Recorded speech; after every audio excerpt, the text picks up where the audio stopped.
Mark Lazaro writes in with an additional question on the markets. He said, you mentioned we're in a big bubble. Can you elaborate on that? And how is this likely to play out? This is also a good question. Let's see how he answers. Well, I think eventually there'll be considerable trouble because of the wretched excess. That's the way it's usually worked in the past. But when it's going to come and how bad it will be, I can't tell you. This is a typical standard answer, but also an expected one. Like if he doesn't know, he says it honestly and directly. Like it's it's very good, huh? Mike Branch from Buchanan, Michigan writes in, and he says, charts, technicals, momentum, and AI seem to dominate the market these days. Are old school Ben Graham valuation methods dead? This is also a typical question. I would expect like this type of question to come up very, very often to them, like every week, every year, or whatever. But I don't think this is a good question, actually. This feels like the question raiser is lack of the fundamental understanding of Ben Graham and the value investing that Munger and Warren Buffett are holding on to. I could kind of expect what his answer is. So let's see. They'll never die. You can't. The idea of getting more value than you pay for. That's exactly what I expect. The point is the intrinsic value of a company, no matter it's like in this range or this range or this range, that's a separate issue, but somewhere like in the range. So that number is irrelevant to AI, to like robot trading or to charts. The point is to buy under that and sell over that. That's just the point. And the key of that is to how to decide that value, not on whether it dies or still lives, like the way and the angle how they raise this question is, I think it's not good. It's a kind of a dumb question, but it could be turned into a very smart question if you change a little bit the perspective. That's what investment is. If you want to be successful, you have to get more value than you pay for. And so it's never going to be obsolete. Now, you can get a whole body of people that don't even know what they're buying. They're just quote quotations on the ticker. I don't think it's helpful to think of the past crazy booms and how they worked out. The South Seas bubble, the bubble in the late 20s, so on and so on. We've had this since the dawn of capitalism. We've had crazy bubbles. It's true. He's answering from his experience and historical point. It's just a normal stage in capital markets. It has high speculation and then crash and then slowly grow and then booming and going crazy and speculation and then crash again. It's just cycle and cycle. He's born before 1929. He has plenty of experience. Leonard Mikowski writes in, he says he's a mechanical engineer from Germany. He said the last year's been challenging for him because he started working full-time while raising a 4-year-old, finishing his PhD, and supporting his wife for her state examination. He said it really helped him stay rational, humorous, and cheerful by listening to your interviews, speeches, and questions and answers on a daily basis. So he wants to thank you for being such an insightful, generous, straightforward, and honest speaker. His question is, do you think it's likely that we will experience a major increase in interest rates in the upcoming decades, like, for example, in the period between 1950 and 1980? Wow, this is a good question. Also, let's see how he answered. When you print money on the scale that modern nations are printing it, Japan, the United States, Europe, etc., we're getting into new territory in terms of size. The Japanese bought back not only a lot of their own debt, but a lot of their common stocks. So the Federal Reserve System, you can't imagine how much money printing Japan has done. They haven't had all that much inflation, and it's still a very admirable civilization. In fact, you could argue that Japan is one of the more admirable civilizations in the whole world. And in spite of all this very extreme government money printing they've done, and they haven't had terrible consequences. Now they've had 25 years of stasis with living standards not improving very much. I don't think that came from their macroeconomic policies. I think that came from the rise of tough competition for their export powerhouse from China and Korea. But at any rate, it's weird what's happening, and nobody knows for sure how it's going to work out. I think it's encouraging that Japan can print as much money as it has and remain as civilized and calm and admirable as it has. And so I hope to God the United States has similar happy outcome. But I think the Japanese are better adapted for stasis than we are. I think it's a duty-filled, civilized bunch of people, a lot of them older, not many young people, and they just suck it in and cope. In our country, we have terrible tensions. It's way harder to run a country which is not mono-ethnic like Japan. There's some professor at Harvard that has written extensively on this subject. It's way harder to run a nation like the United States with different ethnicities and groups and so forth than it is to run Japan. Japan is basically sort of a mono-ethnic civilization, which is proud of its ethnicity, and of course they can cope with it troubles better than some other people can. Basically, with all those like big chunk of words, he said he doesn't know. So his answer is he doesn't know, and it's a very honest answer too. Like I think nobody knows how the interest rate and inflation would go. The government is just printing so much money. You just see the data and do simple math. As he also mentions, it also might be dealt with in a similar way as Japan did, and they did well. Japan did well. He is just not that confident whether UX can cope with it. Charlie, Steve Kospel. We don't know where we're going. There's never been anything quite like what we're doing now, and we do know from what's happened in other nations, if you try and print too much money, it eventually causes terrible trouble, and we are closer to terrible trouble than we've been in the past. But it may still be a long way off. I certainly hope so. For this, you can also check my previous video that I'll link here. Basically, it's in detail the discussion about this related topic, money printing, and how to invest in this environment, and what stage we are in, and what situations, what cycles, what's the best strategy to deal with that, and so on and so forth. Welcome to check it out. I really put a lot of time into doing those type of videos. Steve Kospel writes in on this same subject. He says, what are your current thoughts on the inflationary environment? And please compare and contrast it to the 1970s. This is an interesting question too, like worthwhile to raise. Yeah. When Volcker, after the 70s, took the prime rate to 20% and the government was paying 15% on its government bonds, that was a horrible recession. Lasted a long time, caused a lot of agony.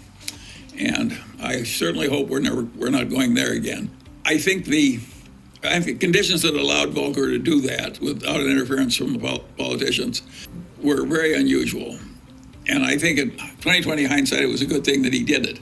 I would not predict that our modern politicians will be as willing to permit a new Volcker to get that tough with the economy and bring on that kind of a recession. So I think the new troubles are likely to be different from the old troubles. I also mentioned this point in my previous video. So this is like, it's like why this coming situation and in the late cycle is like more troublesome than we experienced in the past in history long ago. The current situations becomes different. That's why I'm like more worried than if, let's say, I was born in 1980. This is related. These are all. You may wish you had a Volcker. You may wish you had a Volcker-style recession instead of what you're going to get. The troubles that come to us could be worse than what Volcker was dealing with. Be careful here. So not only him, like I heard about this, or like my understanding of this is aligned with this. So this recession, the coming recession, or the one that we are exactly in, but it goes deeper later on, might be like even worse than the 1979 recession. This opinion does not only come from him, but also a lot of big ones, big players. That's why I said just check out my previous video there. That a lot of big ones also have the same, at least are raising the same possibilities. Like what? Well, think of all the Latin American countries that print too much money. They get strongmen and so forth. That's what Plato said happened in the early Greek city-state democracies. One person, one vote, a lot of equality, and you get demagogues, and the demagogues lather up the population, and pretty soon you don't have your democracy anymore. I don't think that was a crazy idea on Plato's part. I think that accurately described what happened in Greece way back then, and it's happened again and again and again in Latin America. We don't want to go there. It's a scary possibility. Charlie, I'm going to ask a couple more of these inflation questions because it's in a similar vein, but they're nuanced and there's slightly different aspects. This is something from Simon Jacobs, who says, conventional economic theory argues that excessive monetary and fiscal stimulus over the last 2 years has triggered the highest inflation in 40 years. Do you broadly agree with this thesis? And more importantly, do you think there will be a high economic price to pay as the Fed attempts to bring inflation back under control? I guess the reasons for it. Well, the first part, I agree with it. We've done something pretty extreme, and we don't know how bad the troubles will be, whether we're going to be like Japan or something a lot worse. And what makes life interesting is we don't know how it's going to work out. I agree. the government is like on the brink of defaulting of that issue. It's like this has never happened before in history. Back then, when all the recessions in history, the debt level is not as crazy as now, and debt only pays by future generations like us, like my generation, the future of my generation, so on and so on. We are paying for the generation of the baby boomers. Debt is only paid by future generations, whether it can be paid back or not. I think we do know we're flirting with serious trouble. I think we also know that some of our earlier fears were overblown. Japan is still existing as a civilized nation, in spite of unbelievable excess by all former standards in terms of money printing. Think of how seductive it is. You have a bunch of interest-bearing debts, and you pay them off with checking accounts, which you're no longer paying interest. Think of how seductive that is for a bunch of legislators. You get rid of the interest payments, and the money supply goes up. It seems like heaven. Exactly, this is what I'm worried. So this leads to a paradox that actually it cannot be really solved because the government is not incentivized to go the right way. Like, how seductive is that? Like, why they don't go the easy way? Like, it's not the people in the government, the Fed, they are not incentivized to do the hard choice and incentive to do the right choice. That's what I'm worried because this system, the incentive system is not pushing them into a right direction. It's the wrong direction. And of course, when things get that seductive, they're likely to be overused. Stephen Tedder from Atlanta writes in, he had similar concerns about inflation, but he takes it a step further. He says, how will this all play out? And what's the best advice you have for individual investors to optimally deal with the negative impact of inflation other than owning quality equities? This question is interesting. So this is like a very important question because it concerns everybody, like every common people. So it's important in this perspective. But the way he proposed it is kind of dumb. He is saying like other than owning quality equities, actually the only way out is to owning quality assets. Quality assets. I mean, it's just the only way out. And in his question, he is saying other than blah blah blah, other than the right way. So let's see how he responds. Well, it may be that you have to choose the least bad of a bunch of options. That frequently happens in human decision making. It's interesting to me, he said the least bad. This actually related to our cycles. Again, linked to my previous video. Do check it out, like what cycle we are in and what stage we are in. Why he uses the word the least bad. Means because we are in a not favorable cycle, like in a late cycle. If we are in early cycle in a good time, we're just like choosing everything is fine, like every asset and every possibility is a promising possibility. But now because of a different cycle and the bad cycle, everything becomes bad. So you have to choose the least bad. The Mungers have Berkshire stock, Costco stock, Chinese stocks through Lilu, a little bit of Daily Journal stock, and a bunch of apartment houses. Wow, this is interesting. I mean, like this most convincing to give out his own assets. So what he buys is Berkshire, Costco, Daily Journal, China, and real estate. Do I think that's perfect? No. Do I think it's okay? Yes. Yeah, I think that portfolio sounds like very okay. It's not only okay, he is like being over humble. It sounds very okay. But not do it yourself, but like using them to do it for you. Like if you buy Berkshire and they are working for you, not you do it. Like let's say China, if you invest in China, I think probably you will lose. If you cannot get as good a deal as he can get, then definitely you will lose in China, you know? I think the great lesson from the Mungers is you don't need all this damn diversification. That's plenty of it. You're lucky if you've got 4 good assets. This is very interesting point. He is voting for concentrated bets on bigger bets, which from a mathematical point of view makes perfect sense. For diversification, you guys can refer to Ridalio. He has a different opinion. He is super voting for diversification. That's another layer. Well, I would say actually it's different strategy and different thinking of playing the very complicated the same game, but they're shedding lights on from different angles. It all makes sense in a particular situation. It depends on the preconditions. So it's most important for you to understand your circumstances, your positions, your particular situation to decide which one is better suited you, you know?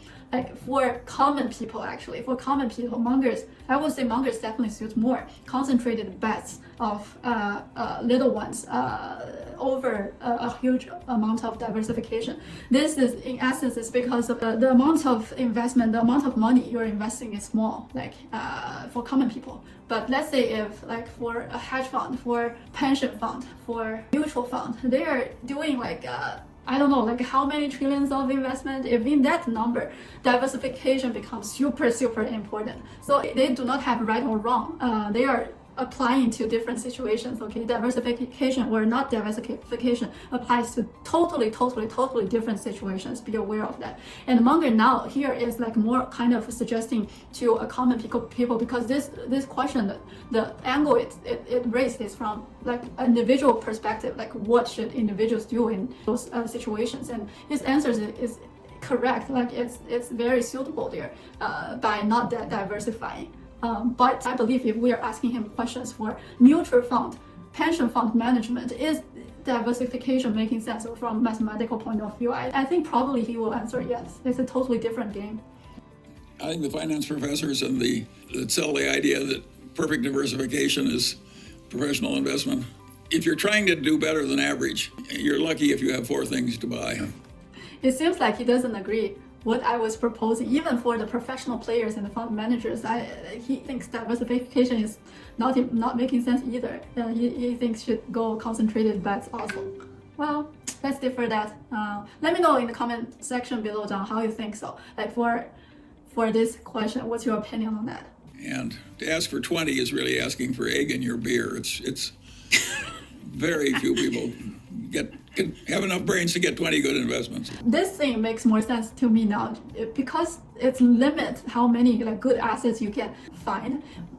But it's not really contradictory to diversification. If the fund manager can find like 20 assets, good assets for diversification, I mean, at their scale, they should diversify. But for small players, it's more important to you pick like 1 out of the 20. To select the really, really good ones is most important for individuals. This question comes in from Naresh Desai in Singapore. He says, can you please ask Charlie Munger which part of Berkshire Hathaway bought the Activision stake, and if Berkshire had any inkling about the likely Microsoft bid for Activision Blizzard? I've got no comment about that, except that I really like Bobby Kotick, who's one of the smartest business executives I know. I do think gaming is here to stay. But there again, I'm an old man. I don't like a bunch of addicted young males spending 40 hours a week playing games on the TV. It does not strike me as a good result for civilization. I don't like anything which is so addictive that you practically give up everything else to do it. Well, then you're going to love this next question that comes from Mohammed Mia. He says, longtime admirer of Charlie Munger here. Could you please ask his views on the metaverse and the recent acquisition of Activision Blizzard? Was this something that Charlie Munger had any input on? Does he think that there is value in the metaverse? Or is this something similar to the Bitcoin and cryptocurrency hype? Well, without any metaverse, just the existing technology of games on the internet, Activision Blizzard and a lot of other companies have gotten very large. And some of the games are kind of constructive and social, and others are very peculiar. Do you really want some guy 40 hours a week running a machine gun on his television set? I don't. But a lot of the games are harmless pleasure. It's just a different technique of doing it. I like the part of it's constructive, but I don't like it when people spend 40 hours a week being an artificial machine gunner. That's understandable.